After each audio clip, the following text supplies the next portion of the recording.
Chapter 19.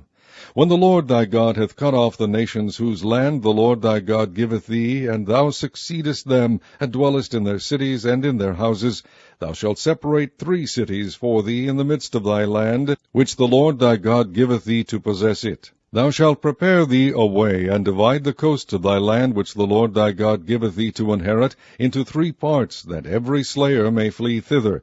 And this is the case of the slayer which shall flee thither, that he may live. Whoso killeth his neighbor ignorantly, whom he hated not in time past, as when a man goeth into the wood with his neighbor to hew wood, and his hand fetcheth a stroke with the axe to cut down the tree, and the head slippeth from the helve, and lighteth upon his neighbor, that he die, he shall flee unto one of those cities and live. Lest the avenger of the blood pursue the slayer while his heart is hot, and overtake him, because the way is long, and slay him, whereas he was not worthy of death, inasmuch as he hated him not in time past. Wherefore I command thee, saying, Thou shalt separate 3 cities for thee, and if the Lord thy God enlarge thy coast, as he has sworn unto thy fathers, and give thee all the land which he promised to give unto thy fathers, if thou shalt keep all these commandments to do them, which I command thee this day, to love the Lord thy God, and to walk ever in his ways, then shalt thou add 3 cities more for thee beside these 3, that innocent blood be not shed in thy land, which the Lord thy God giveth thee for an inheritance, and so blood be upon thee. But if any man hate his neighbor, and lie in wait for him, and rise up against him, and smite him mortally, that he die, and fleeth into one of these cities, then the elders of his city shall send and fetch him thence, and deliver him into the hand of the avenger of blood, that he may die. Thine eye shall not pity him, but thou shalt put away the guilt of innocent blood from Israel, that it may go well with thee. Thou shalt not remove thy neighbor's landmark, which they of old time have set in thine inheritance, which thou shalt inherit in the land that the Lord thy God giveth thee to possess it. 1 witness shall not rise up against a man for any iniquity, or for any sin, in any sin that he sinneth. At the mouth of 2 witnesses, or at the mouth of 3 witnesses, shall the matter be established. If a false witness rise up against any man to testify against him that which is wrong, then both the men between whom the controversy is shall stand before the Lord, before the priests and the judges, which shall be in those days. And the judges shall make diligent inquisition. And behold, if the witness be a false witness, and hath testified falsely against his brother, then shall ye do unto him as he had thought to have done unto his brother, so shalt thou put the evil away from among you. And those which remain shall hear and fear, and shall henceforth commit no more any such evil among you. And thine eye shall not pity, but life shall go for life, eye for eye, tooth for tooth, hand for hand, foot for foot. Chapter 20.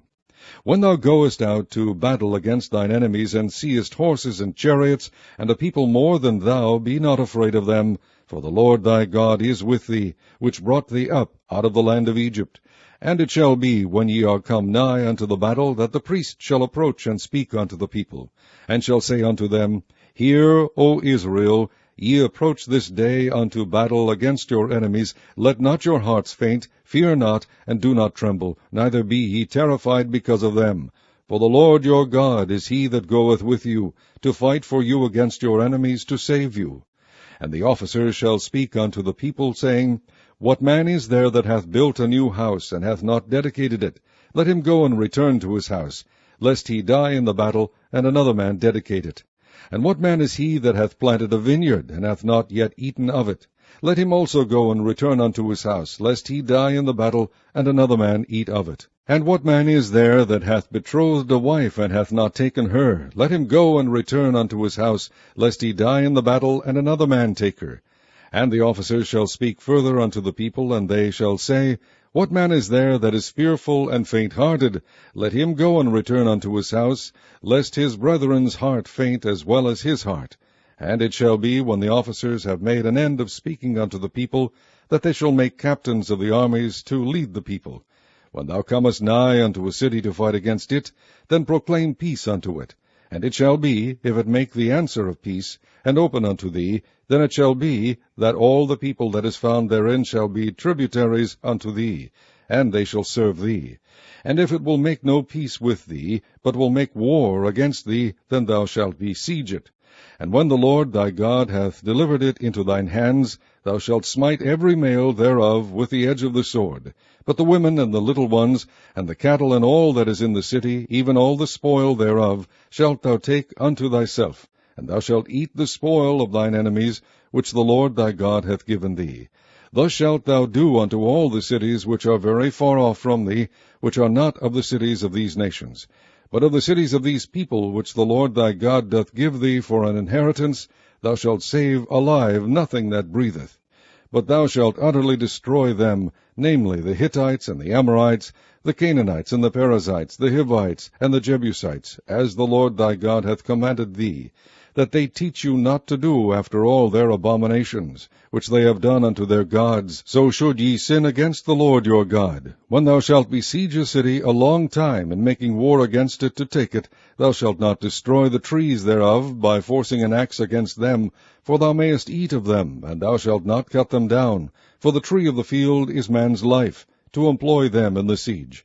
Only the trees which thou knowest that they be not trees for meat, thou shalt destroy and cut them down, and thou shalt build bulwarks against the city that maketh war with thee, until it be subdued. Chapter 21. If one be found slain in the land which the Lord thy God giveth thee to possess it, lying in the field, and it be not known who hath slain him, then thy elders and thy judges shall come forth, and they shall measure unto the cities which are round about him that is slain. And it shall be that the city which is next unto the slain man, even the elders of that city shall take an heifer, which hath not been wrought with, and which hath not drawn in the yoke, and the elders of that city shall bring down the heifer unto a rough valley, which is neither eared nor sown, and shall strike off the heifer's neck there in the valley. And the priests, the sons of Levi, shall come near, for them the Lord thy God hath chosen to minister unto him, and to bless in the name of the Lord, and by their word shall every controversy and every stroke be tried. And all the elders of that city that are next unto the slain man shall wash their hands over the heifer that is beheaded in the valley. And they shall answer and say, Our hands have not shed this blood, neither have our eyes seen it.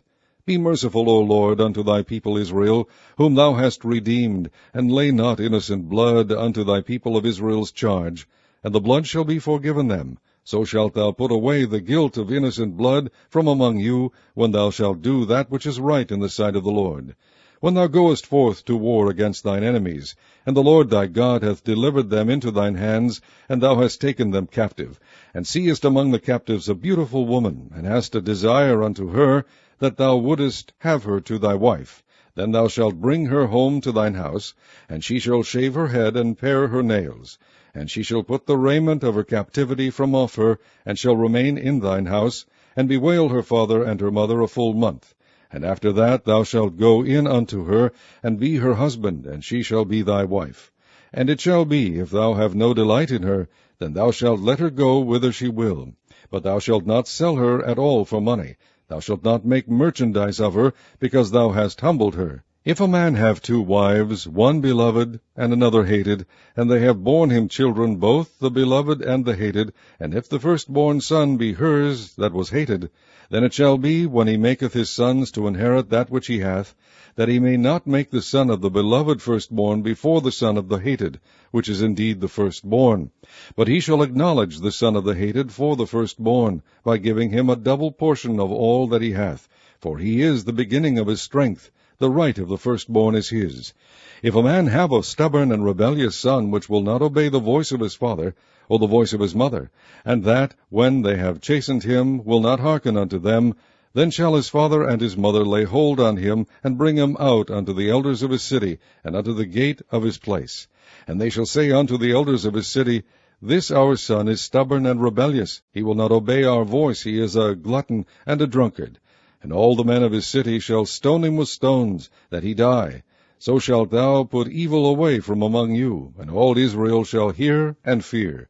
And if a man have committed a sin worthy of death, and he be to be put to death, and thou hang him on a tree, his body shall not remain all night upon the tree, but thou shalt in any wise bury him that day.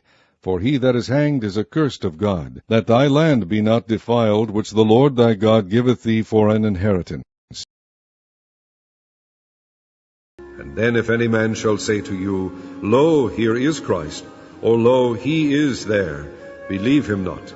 For false Christs and false prophets shall rise, and shall shew signs and wonders, to seduce, if it were possible, even the elect.